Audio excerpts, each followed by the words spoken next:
ఈరోజు శుభదినం. మరి మా అమ్మమ్మ మా తాత స్వగ్రామం చింతల్టానా. మరి ఆ చింతల్టానా మిడ్ మానేరులో మరి ముంపుకు గురైన ప్రాంతం. మరి అక్కడ ఎంతో మహామన్వితమైనటువంటి శివలింగం, అలాగే హనుమాన్ విగ్రహాలు ఇవన్నీ కూడా అక్కడ ఆ ప్రాంతంలో ఎప్పుడైతే జలాశయం వచ్చి నిర్మాణం అయిన తర్వాత మునిపోవడం జరిగింది. మళ్ళీ 2024లో ఆ చింతటాన గ్రామస్తులు అందరూ కూడా మరి ఇంతటి మహిమాన్వితమైన మన విగ్రహాలు ఉన్నాయి.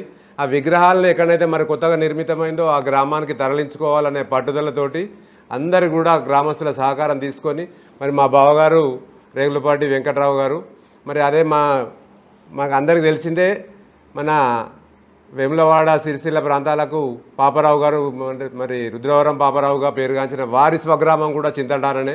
మరి ఈ గ్రామస్తులు అందరి సహకారంతో అందరి అభిప్రాయంతో అక్కడి నుంచి తరలించే కార్యక్రమము మరి ప్రజలందరికీ కూడా గుర్తుండిపోయేలా వారు సేకరించడం జరిగింది. మా బావగారైన వెంకట్రావు గారు మరి వారి ఆధ్వర్యంలో రకరకాల గుళ్ళ కార్యక్రమాలు చేపట్టి మరి విజయవంతంగా ఆ వేములవాడ చుట్టుపక్కల ఉన్న ప్రాంతాల ప్రజలందరికీ కూడా మరి నేడు ఈ దేవుని ఆశీర్వాదాలు తీసుకునే అవకాశం లభించింది.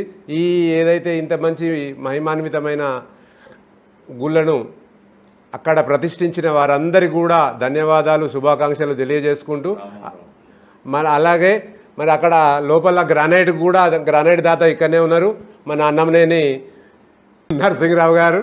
మరి గుడిలా ఒక భాగం అట్లనే రామ్మోహన్ రావు గారు కూడా అక్కడ రేగులపాటి రామ్మోహన్ రావు గారు వారు కూడా వారి ఈ గుళ్ళే నిర్మాణంగా పాలు పంచుకున్నారు. మరి ఇంకా ఎవరెవరో పెంచుకున్న వారందరికీ నాకు పేర్లు తెరవకపోయిండొచ్చు. మరి వారందరికీ కూడా ఆ దేవుని ఆశీర్వాదాలు ఉండాలని మరి చింతటాన గ్రామ ప్రజలకు మాకు కూడా మా అమ్మమ్మ ఊరే కనుక మాకు కూడా ఆ దేవుని ఆశీర్వాదం లభించాలని మరి ఈ అవకాశం ఇచ్చిన మా వెంకట్రావు ఈ కార్యక్రమాన్ని చేపట్టి దాన్ని ప్రజలకు కార్యక్రమాన్ని అందించిన మా వెంకట్రావు బాబు గారికి హృదయపూర్వక ధన్యవాదాలు. మరి చింతటాన గ్రామ ప్రజలందరికీ కూడా ఆ దేవదేవుని ఆశీర్వాదాలు అందరూ లభించుకొని మరి సేవ చేసుకునే అవకాశం రావడం చాలా నిజంగా అదృష్టమని భావిస్తూ ధన్యవాదాలు.